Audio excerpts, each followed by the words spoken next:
हा यज्ञ सप्ताह जो आहे हा सुद्धा धर्मच आहे. म्हणून धर्मात आपण आडवं येणं हे बडं नाही. मग आडवं कोण येतं म्हणून तुकोबाराय म्हणतात पापी लोक आडवे येतात, पण त्यांचं खंडन करणं हा सुद्धा धर्म आहे.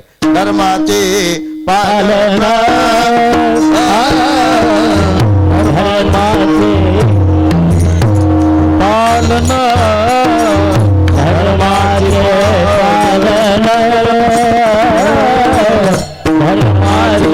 पालन धरणी पाखांड खंडन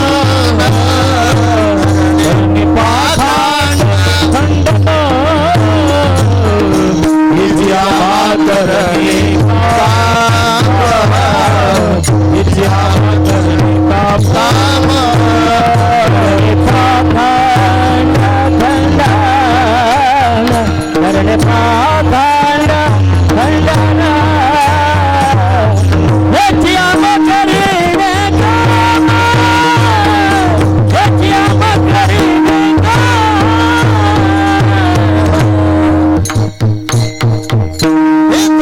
काम काम करायचं. तुकोबाराने हेच काम केलं. धर्माचे पालन धर्माचं पालन केलं. पालकाला सांभाळणे हे पाल्याचं काम आहे. आपल्या लेकराला लेकरा बाळाला सांभाळत तसं या ठिकाणी धार्मिक लोकांनी धर्माला सांभाळ. धर्मात धारे ती धार्मिका. हो, धर्माला धारण करणारी मंडळी. मला एवढंच सांगायचं, मग कोण धार्मिक नाही? आपला आपला धर्म, प्रत्येकाचा धर्म वेगळा आहे. महाराजाचा धर्म वेगळा, महाराजांना अभंगावरच बोलावं. भजनाचा धर्म वेगळा. ज्याचा त्याचा आपली ड्युटी आपण निमूटपणे करणं हे सुद्धा धर्मच आहे. हीच विष्णूची महापूजा अनुभव नाही तुझा, स्वामी काज गुरुभक्ती पितृवचन सेवापती. हीच विष्णूची महापूजा अनुभव नाही तुझा. पाखंड म्हणजे नेमका काय? खोटं बोलणं म्हणजे पाखंड. सहज लोक म्हणतात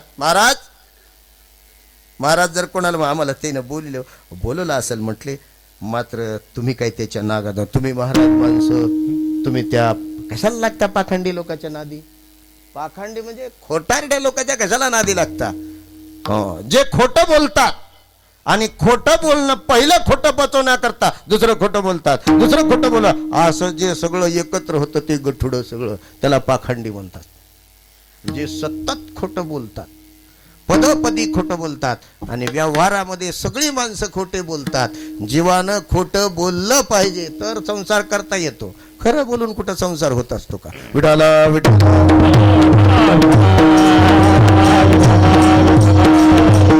अर्थ नावाचा पुरुषार्थ जर प्राप्त करायचा असेल लबाड बोलावं लागतं. जे खरं बोलतात त्याला पुरुषार्थ प्राप्त होणार नाही. काय म्हणाले म्हणले महाराज, कीर्तनात तरी खरं सांगितलं की तुम्ही कीर्तनात खोटं.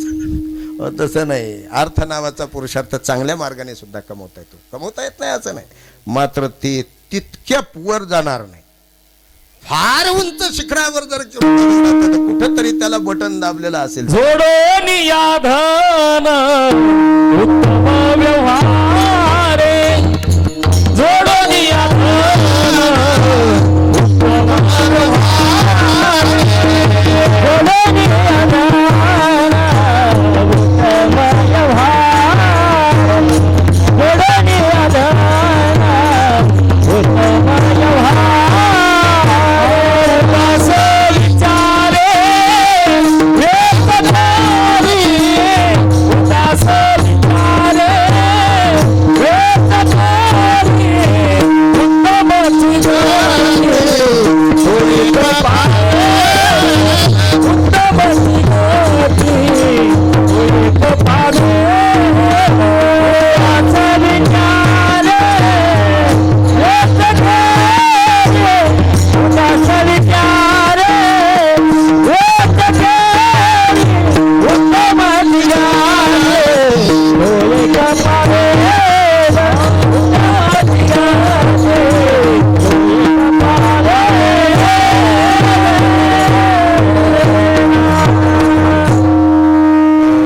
गती प्राप्त होईल.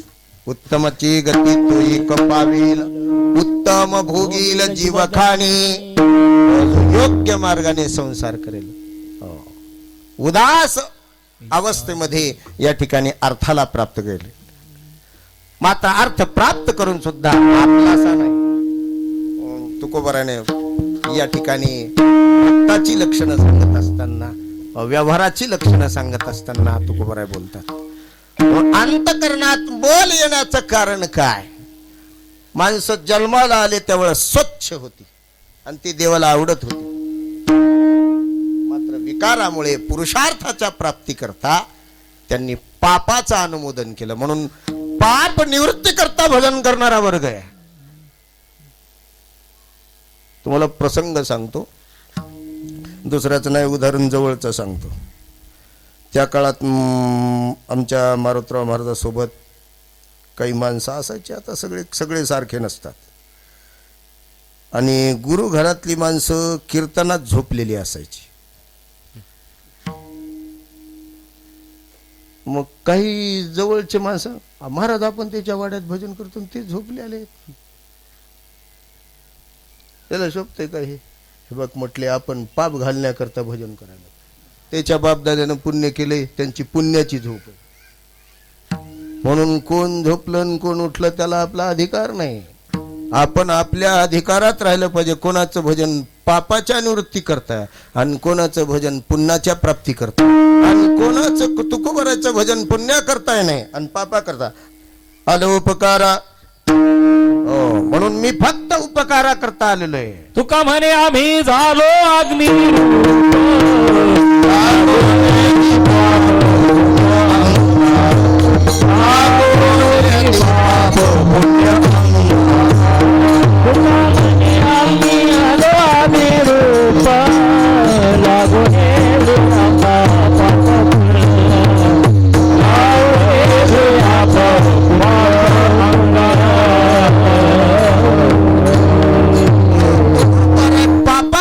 भजन करत नाही, लागुनी दी पाप पुण्यांगा. म्हणून आमचं पाप गेलं पाहिजे. म्हणून आम्हाला पर्वकाळ कधी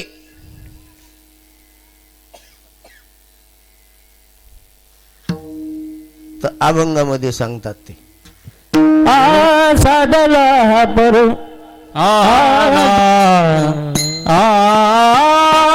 देवा देले पाप पुण्य केले, पाप पुण्य केले, पाप पुण्य केले. बोला बोला.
पाप पुण्य करता पाप पुण्य गेले. मात्र कसे गेले?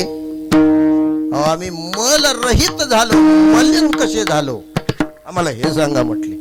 मलिन झाल्यामुळे तर पाप पुण्य आमच्या पदरात पडलं की म्हटले. म्हणून तर समसमान झाल्यामुळे मानव जन्म मिळाला. इंद्राला इच्छा झाली खाण्याची येण्याची, काही इंद्र होण्याकरता यज्ञ करू लागले आणि इंद्र खाली येण्याकरता बेदर होऊ लागला. कोणतं गाव म्हटले? दत्तनगर आहे म्हटले. प्रभावतीने आम्हाला भजन करता येईल म्हणला, मात्र वरून खाली यावं लागेल म्हणला. मृत्यूलोकी व्हावा जन्म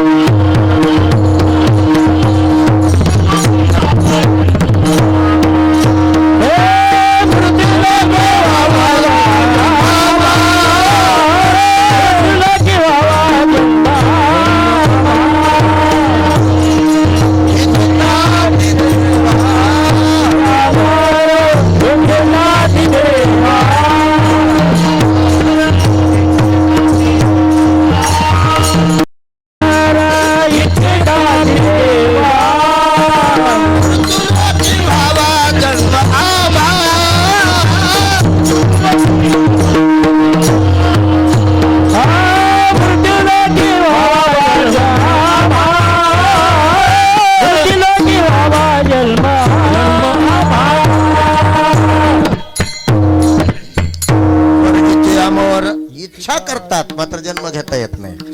आम्ही इच्छा न करता आम्हाला जन्म मिळा, बळच जन्माला घातलं. हो, तुकोबाराय म्हणतात आम्ही आलोत उपकार करता आलोत. तुकोबाराय स्वतंत्र आहेत. हो, पाप पुण्य गेले एका स्नानेची खुंडले. स्नान करायचं म्हणल्यावर अगोदर गोदावरीला प्रणाम करावा लागेल. स्नानाला जात असताना रिकामं जाऊ नये. काय पैसे मागती काय गंगा?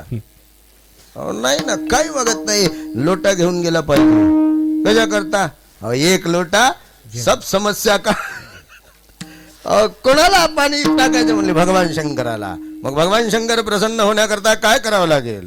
कधी कधी भगवान शंकर सुद्धा क्रोधित होतात. मला थोडस इकडं जायचं म्हणून भगवान शंकराचा प्रसंग काढला. नृतावसाने नटराज राजू नराधडक्काम नव पंचवारम उद्धरतु कामा सनकादि सिद्ध नेतद विमर्शे शिवसूत्रजालम. शिवसूत्रजालम भगवती या ठिकाणी भगवान शंकर तांडव नृत्य करू लागले. क्रोधायमान झाले. जटाकटाक समन भ्रमण निलिंब निर्झरी विलोल वीची वल्लरी विराजमान मूर्धनी धगत धगत धगत धगत धगत ज्वलल्ललाट पट्टपावकी किशोरचंद्र शिखरी रती प्रदीक्षणम. तांडव नृत्य सुरू झालं. आणि तांडव नृत्य सुरू करत असताना सगळ्याला 3 डोळे असतात. एक डोळा उघडला, त्याच्यातून ती देवी प्रगट झाली. तिचं नाव आहे शाकंबरी. शाकंबरी देवी, ती देवी म्हणजे चौंडेश्वरी.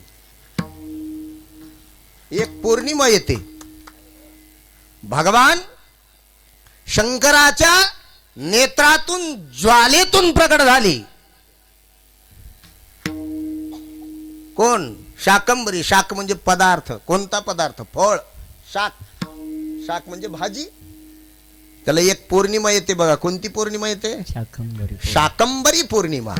त्या पौर्णिमेच्या दिवशी आमच्या शाकंबरीचा जन्म उत्सव आहे, जयंती आहे. देवांग नावाचं पुराण आहे. कोणतं पुराण आहे? देवांग पुराण. आता थोडस तुमच्याकडे येतो. हो, फार गोड पुराण आहे बघा ते. हो, मी त्याच्यावर प्रवचन केलेलं आहे आणि अगदी 5 मिनिटात सगळं पुराणाचा आमच्या त्या शाकंबरी पौर्णिमेचा उत्सव होता राजे देऊळगावला. हो, तिथं फार मोठा उत्सव चालतो. कोष्टी समाज अधिक आहे तिथं. वडवणी हे 2-4 गावाला फार कोष्टी समाज आहे. आणि देवांग समाजाची अधिष्ठात्री देवी आहे ती, आराध्य देवी. जशी रंगनाथ महाराजाच्या मंदिरात एक देवी आहे, ती त्यांची आर्य माहेश्वरी समाजाची देवी आहे. ती अनेक देवीचे प्रकार आहेत. आमची सुद्धा. आमची कोणती देवी आहे? आमची मुक्ताबाई आहे. वारकऱ्याची मुक्ताबाई आहे. आदिशक्ती मुक्ताबाई. आदिशक्ती. आदि म्हणजे सर्व मंगल मांगल्ये शिवे सर्वार्थ साधिके शरण्ये त्र्यंबके गौरी नारायणी नमोस्तुते. जयंती मंगला काली भद्रकाली कपालिनी दुर्गा क्षमा शिवा धात्रे स्वाहा स्वधा नमोस्तुते. तशा 9 देवी आहेत म्हटले. म्हणून तिला नवरात्रात प्रथमं शैलपुत्री च द्वितीयं ब्रह्मचारिणी तृतीयं चंद्रघंटेति कुष्मांडेति चतुर्थकं पंचमं स्कंदमातेति षष्ठं कात्यायनीति च सप्तमं कालरात्री च महागौरी च इति अष्टमं नवमं सिद्धिदात्री च नवदुर्गा प्रकीर्तिता तुक्ता नेतानि नामानि सायं प्रातपठीन नरः. सकाळी आणि संध्याकाळी या 9 देवीचं स्मरण केलं जातं. त्या 9 देवीची जी काही मुख्य अधिष्ठात्री देवी जी कालाभ्राभ्याम गडाक्षैररिकुल भयदाम मौलिबद्धेन्दुरेखाम शंखम चक्रम कृपाणम त्रिशकमपि कैरुद्वहन्तीं त्रिनेत्राम सिंहस्कन्धादिरूढां त्रिभुवनमखिलं तेजसा पूरयन्तीं ध्यायेत् दुर्गां जयाख्यां त्रिदश परिव्रतां सेवितां सिद्धिकामयी. सिद्धी प्राप्त करण्याकरता साधकानं त्याची सेवा केली पाहिजे. ती सिंहाच्या खांद्यावर आपली आपली स्कूटी घेऊन पळते. ती आपली स्कूटी घेऊन तिचं स्वतःचं वाहन आहे. काय सिंहस्कंधादी सिंहाच्या खांद्यावर ती पाठीवर नाही. सिंहस्कंधादी रूढाम त्रिभुवनम अखिलम तेजसा पूरयंतीम. या त्रिभुवनाची मालकी नाही. हे सगळं महिमंडळ तिच्यापासून जन्माला आलेलं आहे. भगवती कामाख्या ही सगळी भगवती या ठिकाणी तेजसाम पूरयंतीम ध्यायेत् दुर्गाम. म्हणून जे एखादा फोटो असला छान सिंहाचा मात्र ती कधी कधी आपलं वाहन सोडून जाते. माहेरात जात असताना मालकाचं वाहन घेऊन गेलं पाहिजे का स्कूटी घेऊन गेल्यावर जमते. नवऱ्याची इज्जत जात असते म्हणून तिनं पायी निघाली. मी चालले. भगवान शंकराची सासूरवाडी कोणती? हरिद्वार मध्ये कणखल नावाची. भागीरथीचं कणखले अधिकम पुण्यम. कणखल मध्ये स्नान अधिक पुण्य प्राप्त करताय. भागीरथीच्या हरिद्वारला जर गेले तर कणखल मध्ये स्नान केलं पाहिजे अधिक पुण्य प्राप्त होतं. म्हणून सासूरवाडीत भगवान शंकरानं नाकारलं. का नाकारलं आता ते भागवत कथा लक्षात घ्या सगळे. मला सांगायचं एवढंच की भगवती शाकंभरीचा जन्म चौंडेश्वरीचा जन्म तिला चौंडेश्वरी पुढं नाव आलं बरं काय. ते देवांग पुराण पाहात लक्षात येईल तुमच्या. एक देवी एक गुजरात मध्ये खोडियार माता जी मगरीवर आहे. म्हणून आपल्या महाराष्ट्रातून काही लोक भगवती एक पूर्वेकडून गंगा निघणारी आहे आणि पश्चिमेच्या समुद्राला जाते. ती गंगा प्रलय काळात सुद्धा जशाला तशी राहणार आहे म्हणून तिची परिक्रमा आहे. 2 तीर्थ असे जेव्हा नव्हते चराचर तेव्हा होते पंढरपूर. असं एक धाम आहे त्या पंढरपूरचं. म्हणजे अवघीच तीर्थे घडती एक वेळा चंद्रभागा डोळा देखील. नुसत्या डोळ्यानं त्या काही तीर्थाला पाहिलं तरी पाप नाहीस होतं. म्हणून अंतकरणात विकाराने मोल निर्माण झाला. पाप पुण्य गेले एका स्नानी.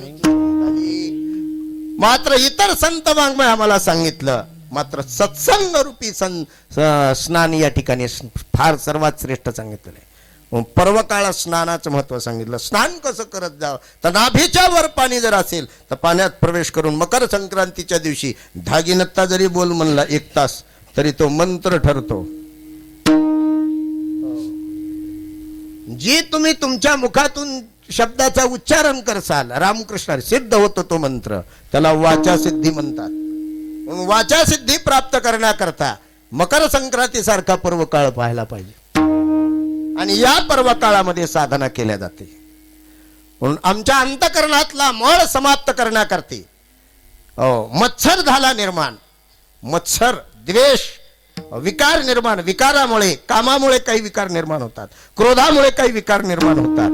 म्हणून या विकाराने आमच्या अंतकरणात मल विक्षेप आवरण हे दोष निर्माण झाले आणि या मल विक्षेप आवरणाच्या दोषाला बाहेर काढण्याकरता आमच्या इकडं स्नानाची आवश्यकता. कोणत्या स्नानाची आवश्यकता आहे? गुप्त रूपी सरस्वतीच्या स्नानाची आवश्यकता आहे. मग सत्संग सुद्धा महत्वाचा आहे. सत्संगाच्या द्वारा आम्ही त्या ठिकाणी पलीकडे जाऊ शकतो. पाप पुण्य गेले एका स्नानीची खुंटली. मन समाप्त झाला आणि पापही गेलं. पाप मलामुळेच तर पाप निर्माण झालं. पुण्य करण्याची इच्छा झाली मात्र आमचं पापही नको आणि पुण्यही नको. स्नान केलं पाहिजे स्वच्छ होण्याकरता निर्मळ होण्याकरता. निर्मळ झाल्याच्या नंतर देव जवळ येतो. म्हणून जीवाला या ठिकाणी गोड होण्याची आवश्यकता आहे. वारकरी संप्रदायामध्ये किंवा कोणत्या व्यवहारामध्ये माणूस गोड आहे तो सर्वांच्या जवळ आहे. कडूला तर कधीच जवळ करीत नाहीत. लय कडू आहे म्हणते ते. कडू माणसाला जवळ, कारण वारकरी संप्रदायामध्ये गोड स्वभाव लागतो. कसा लागतो तुकोबरात ते सुद्धा सांगतात. मोकळे मन रसाळ बाणी याची गुणे संपन्न, गुणानं संपन्न लागतो. हो, माणसं गुणानं जवळ केल्या जातो. काही कोणाचा वाजवण्याचा गुण असेल, कोणाचा गोड स्वभाव असेल, बोलण्याचा गुणानं माणसं जवळ. संपन्नता म्हणजे आर्थिक संपन्नता नाही, आर्थिक संपन्नता नाही, स्वभावाची संपन्नता. हो, स्वच्छ अंतकरणाची संपन्नता. खिसा रिकामा असलं तरीच पाहिजे, मात्र मन मोकळं पाहिजे. मनात गाठी नाही चालत. हो, मनातल्या गाठी कपाळावर कळतात. काय तुमच्या कपाळावर गाठी पडल्या तो, म्हणून कपाळावर गाठी पडलेल्या माणसाला पाहिल्याच्या नंतर पाप लागतं, ज्ञानोबराय म्हणतात. आणि स्वच्छ अंतकरणाच्या मन मोकळ्या माणसाला पाहिल्याच्या नंतर दर्शनी प्रशस्त पुण्य पुरुष. हो, ज्ञानोबराय सुद्धा म्हणतात अशा माणसाला पाहिलं तरी पुण्य प्राप्त होतं. हो, त्याचं